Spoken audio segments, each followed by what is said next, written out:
Welcome to Season 11 of Limited Supply, a place for hot takes on what it's really like building and scaling consumer brands. I'm your host, Nick Sharma. Let's get into today's episode. As a brand, you know that you're spending your hard-earned dollars driving traffic to your site. The problem is 98% of that traffic is anonymous. You don't know who they are, and once they leave, it's hard to find them again. There's a new tool that helps you identify these visitors and get in front of them. It's called Instant. Instant gives you another chance to convert these shoppers into buyers using their retention marketing platform. You can use their platform to send up to 10 times more site abandonment emails, which you know generate meaningful revenue and build audiences to retarget on Meta. Double your email revenue and increase your ROAS with Instant. Want to see it in action? Don't miss your chance. Sign up by April 1st to get your first month free. Just go to instant.one/limited to claim it. That's instant.one/limited. Welcome back to Limited Supply. Today's episode is a continuation of last week's episode, which was all about, it was actually derived from a newsletter I wrote. So it was an 8-page newsletter all about how I would focus on scaling a brand. And today's podcast episode is the bottom of funnel portion. So last week we talked top of funnel and kind of went through that in greater detail. Today's is bottom of funnel. Before we get into today's episode, I just want to make a announcement. If you are not already in the Limited Supply Slack community, go ahead to limitedsupplypod.com and sign up for the Slack community. We've got about 5,000 plus people in there that are talking every day. Everything's divided into different categories, whether you're interested in Amazon or retail, or you're a brand of $1 million a year versus $10 million a year versus $100 million a year. Everybody has their own groups as well.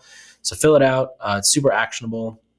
A lot of people find value in it. There's also a lot of local meetups that happen. I know there's one about to happen in LA. We've done them in India. We've done them in London. We've done them in New York. We've done them in Austin. So if you are in a city where there's probably other Limited Supply listeners, which there likely are, jump into that and find the local meetup that's happening soon. Okay. So for today's episode, like I said, we're going to go into bottom of funnel, and then I believe we should have some time to go and talk into the commerce experience. So I'm going to start with the first one, which is proper digital ad execution. I'll tell you what really grinds my gears when I look at ad accounts or audit an ad account when they come to Sharma Brands is just bad account structure, outdated customer and exclusion lists, lazy naming conventions, no testing methodology for creative or for audiences, no innovation or tests of alpha features, beta features, whether they come from Meta or Google or TikTok. And then the worst one I see, which is the worst because it's the easiest to mitigate and do, is not leveraging post IDs across campaigns. Whether you're spending $70,000, $700,000, or $7 million a month, you need to have a very tightly run ad account. And poor ad account structure leads to poor results. It likely means that you have poor ingestion of data on the algorithm side of what's actually being done to serve those ads. Overall, it's just messy. It leads to bad tracking and bad analytics.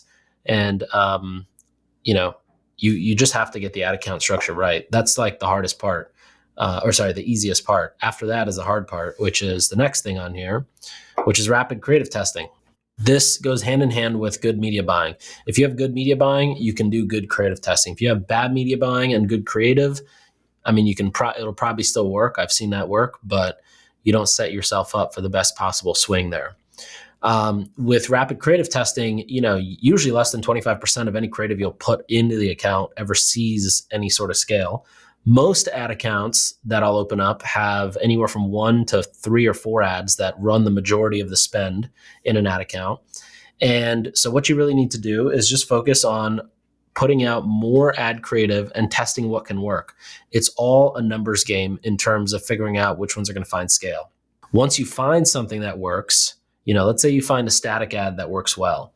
You take that static ad, you keep the image and you change the text, make it 25 different things that you can test.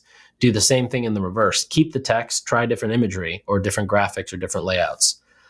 Same thing with the video. If you find a video that works, keep the hook, try a bunch of other stuff behind it, and vice versa. Keep the hook, try different products. You can do much more with video than you can with just statics. This leads into one more rapid testing, which is testing audiences, messaging, and offers, the AMO tests. So, testing new audiences is one thing that a lot of people don't do. They tend to just go broad, or they just go with lookalikes, or they just go with interests. It's worth constantly testing all three of those. And of course, on the interest side, different versions of interests. On the lookalike side, either from your own first party data, cutting that up in different ways, buying second party data, which is basically first party data you buy, and creating lookalikes with that. But all of that is necessary. On the messaging side, finding new angles. New angles open TAMs. If you're selling a creatine supplement, you're going to speak differently to a woman in Manhattan than you would to a gym bro in Wyoming, right? But if you can master being able to message differently, you're basically opening and widening your TAM. And then the last one is offer testing. So yes, you can just drive people to your website, your homepage, your product page, but as we've talked about many times here before, with the offers, what you want to do is try to figure out what is a offer or some sort of a catch-all, order merchandised in a way that it fits a net new customer to have the best experience. So maybe it's got all the flavors of your product, or if you've got 25 flavors, it's got the top 3 flavors of your product, and it's got enough product for the whole household to sample it. So audience, messaging, offer, and creative testing. That is something that most people just don't do. And I'm not really sure why. It's obviously very easy to do. It's not like you have to do physical labor. You sit in your underwear at home and you just add new audiences or make new versions of a creative in Figma. But I don't know why more people don't be doing this. The next one is individual product page funnels. So you've probably just seen in general, catalog ads are taking much more spend and eating up much more spend. I've gotten to know Dan, the founder of Marpipe, and he is saying that more and more bigger brands are signing with them every week. Massive brands, because they're just making bigger and bigger investments into catalog ads. It's also something that Meta and Google and TikTok and Snap, they're all aggressively pushing catalog ads. It's so easy for them to serve it, right? From a creative standpoint, you're just pulling what a retailer already has. If you're using Marpipe, then you run it through there and it creates the catalog for you at scale. And then you just run it into your inventory. So all these platforms love it. And therefore, you need to make sure that your product pages you're going to are basically funnels of their own. It's kind of like landing pages. And every good landing page answers 5 questions, which is 1, why are you selling? What you're selling. 2, why should I care as a consumer? 3, how fast can I get it if I order today? 4, how will it make my life any better? And 5, how does this compare to other products on the market? If you can answer those 5 questions on the product pages of your website, your catalog ads, which is in the bottom funnel stage, will be significantly more effective. And of course, if you optimize the creative with a tool like Marpipe, then your creative will also be a lot more effective at driving click-through. This leads us right into the next section. So we did top of funnel. We just went over bottom of funnel. And the next one I want to go through is commerce experience, or as I call CXP. So the easiest one that I've talked about, probably at least 1,000 times is landing pages. It is 2024 and you are still not using landing pages to speak to different consumers in different ways. So your homepage, while it's obviously optimized toward what you believe is the most effective content to be on your homepage, it only speaks one way about your product. And the problem is when you're running ads, you're speaking to different interest groups, different demographics, different reasons why people are coming to buy. This is why landing pages are relevant. So you can actually speak to these different groups of people. You can also use landing pages as listicles, 5 reasons why this creatine gummy is in everybody's gym bag. You could use comparacles, which are like a listicle, but it compares 2 brands. You've actually probably seen those similar to advertorials, where they've got, pros versus function of beauty, and it's some article that's being run as an ad. You've got bundle product style landing page. So, take 3 of my creatine gummy flavors, put them in a bundle, build a landing page off that. You've got social proof heavy pages. These are great for higher AOV products, mattresses, electronics, whatever it may be. You've got shoppable blog pages. So a little bit different than advertorials. Advertorials are usually click through to a product page, but shoppable blog pages would allow you to, have an article with a shopping module within it. All of these types of landing pages I just ranted off, these should all be built directly inside Shopify in a modular fashion, which is the standard for Shopify 2.0. This makes it so that an intern or people like myself, the one Indian who doesn't know how to code, can go in and duplicate pages. They can iterate on the page. They can add new sections, delete sections, move them up and down, copy a section from your product page to a landing page or vice versa, and just make all these edits. Ideally, if you do them right and you have all of these coded back to the meta fields, you can do these on your iPhone as well. Following the landing page comes obviously the new customer offer, which we've also talked about many times before. The reason Hint's got 36 bottles for $36 as a new customer, Everyday Dose has 50% off their first order, Harry's has a $5 shave trial, is because all of these offers, their product is good. So people are staying because the product is good. All these offers get you in the door. You're on the fence as a customer on their website. And the way that they get you over this is they bring you in on an offer you cannot refuse. Hint normally goes for $2 to $3 a bottle. In retail, it's probably $1 to $2 when you buy it in a case. But if you get it for $1 a bottle, you get to try 36 bottles, 3 different flavors of the top selling variety. Like, why would you not? For Dose, you have 50% off. Why would you not try it? Harry's $5. You spend more than $5 just walking outside your house or breathing in New York City. For me, what I've realized is that, especially if you have brands with consumable products, the best way to scale customer acquisition is by figuring out some sort of a honey hole acquisition offer. And I don't know why we call it honey hole. That's just a word that we started calling it about 7 years ago. But in this perfect honey hole acquisition offer, you figure out the merchandising and the messaging and sort of like the largest TAM approach to that. And in theory, this is this offer becomes your control when running new channel experiments. So if this is your best offer on Meta and you want to launch TV, well, you run with the same offer because that's your control. Whereas the channel here and how the traffic behaves is the experiment.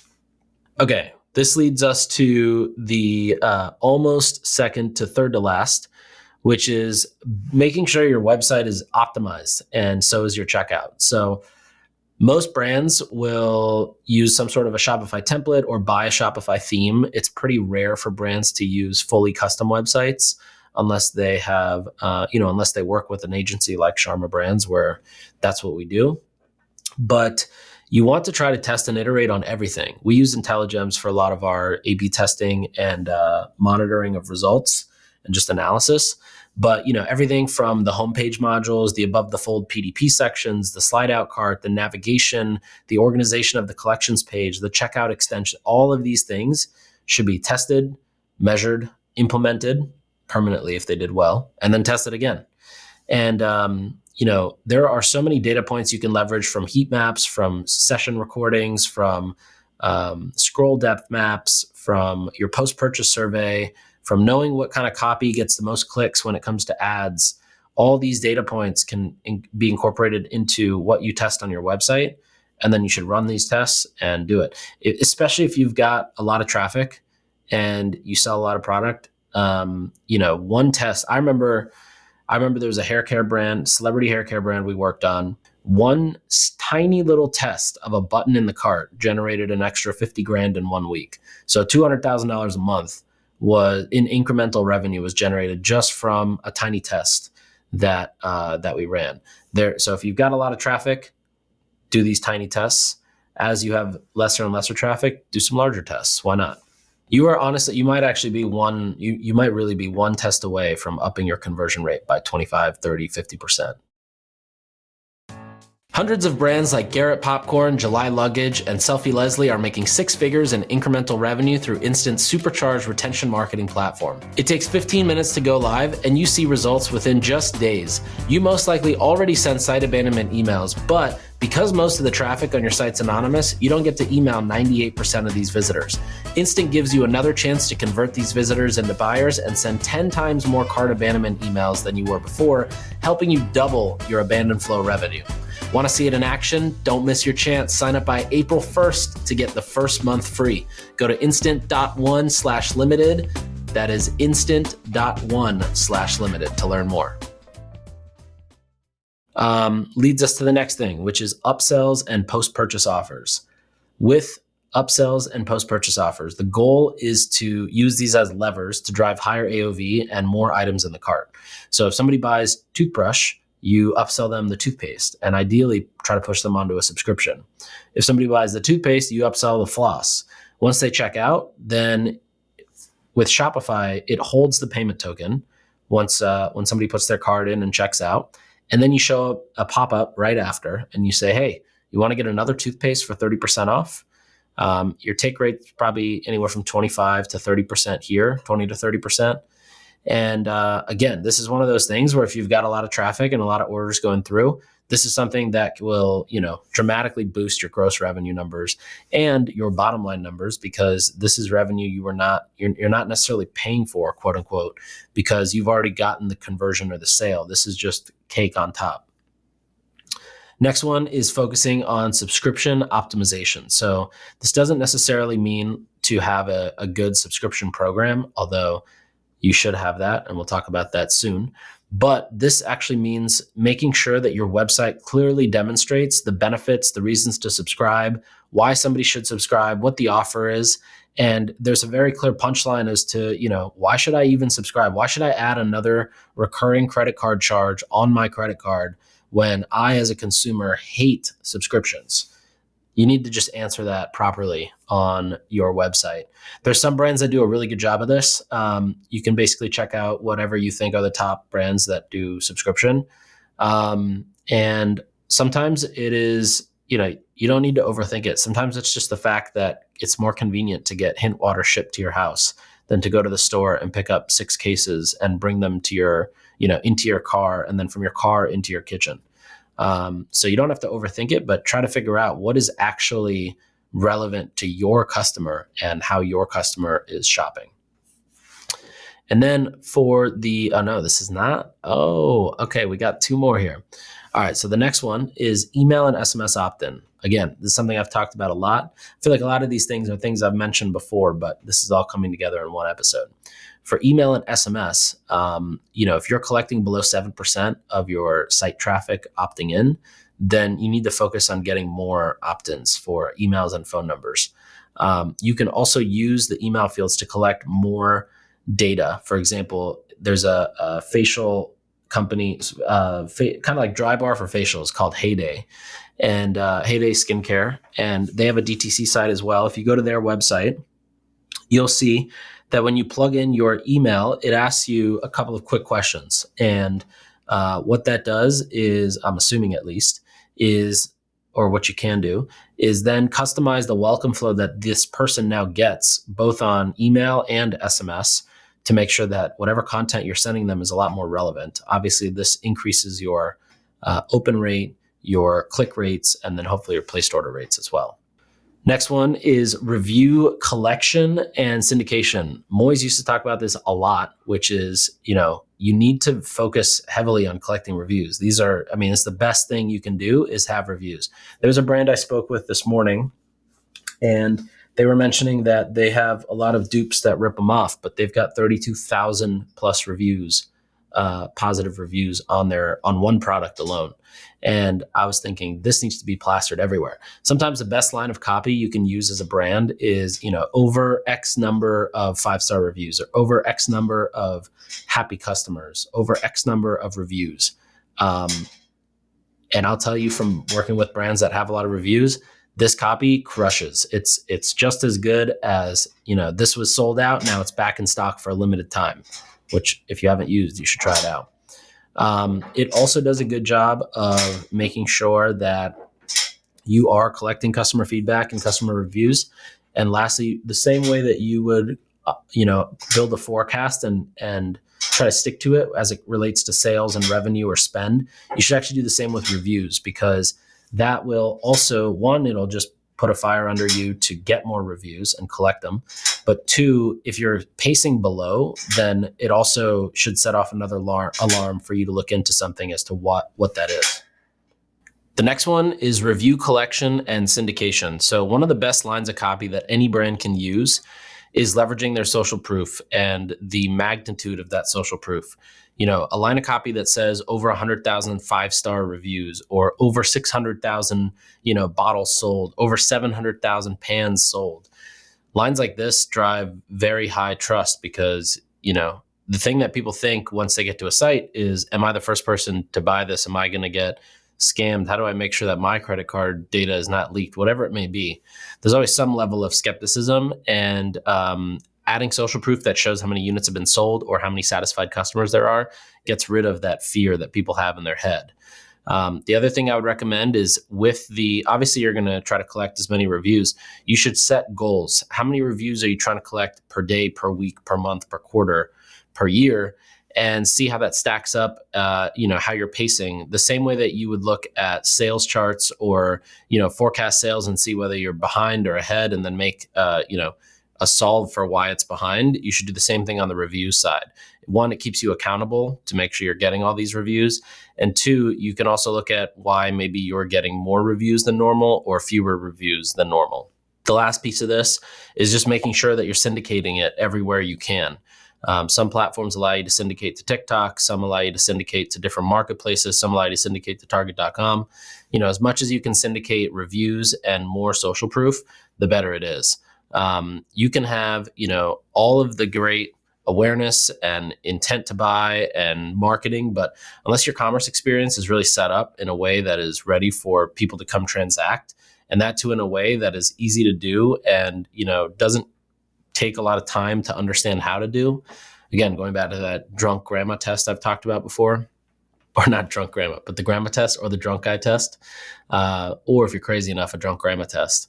But all these things help you make sure that all the efforts you're doing driving traffic to the site, you're maximizing the ability of what you can actually do with them.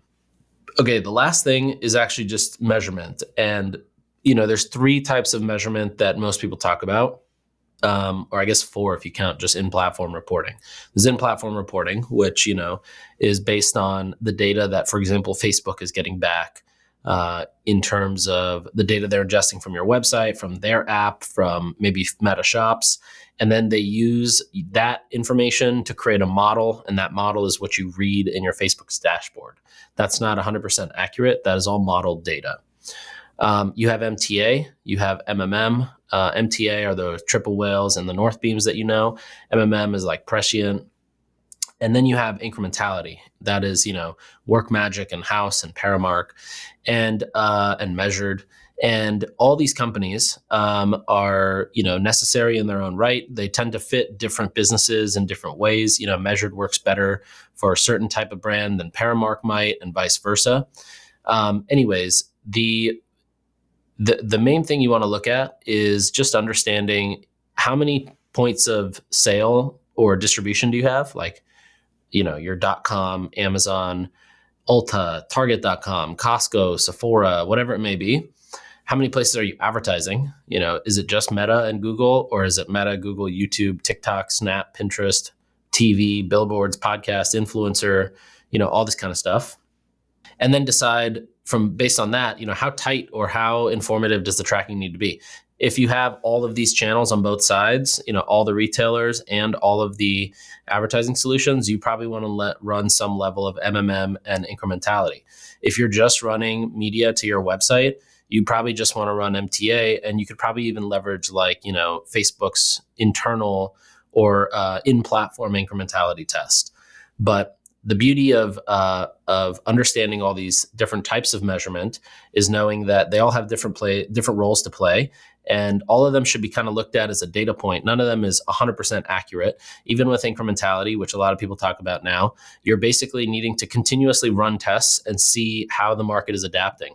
You could run a test.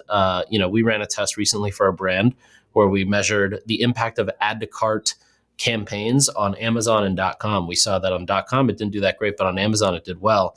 But that is for how Facebook runs the add to cart campaigns today. In 6 months, we should rerun this test and see is the performance still just as effective as it was before, and do we need to recalibrate the incremental ROAS generated from there on Amazon.com within a certain look back window. Okay, that is pretty much all I've got. That runs through everything from the top of the funnel, the bottom of the funnel, the commerce experience, and the measurement. So my goal is that come next Wednesday, I can get somebody on here who is an expert in supply chain, in tariffs, in international trade. And I'm hoping that next Wednesday is just a banger of an episode all about the international trade. Until then, if you know anybody who's a great guest candidate for that, please DM me on Twitter. Otherwise, I will see you soon. I'll see you next week. Have a great week. Sign up for the newsletter. It's just nick.co/email, and I'll see you on the next episode. Thanks for listening. We'll be back next time to cut through the noise on CPG, retail, and e-commerce. If you enjoyed this episode, why not share it with a friend? And be sure to subscribe wherever you listen so you don't miss the next one.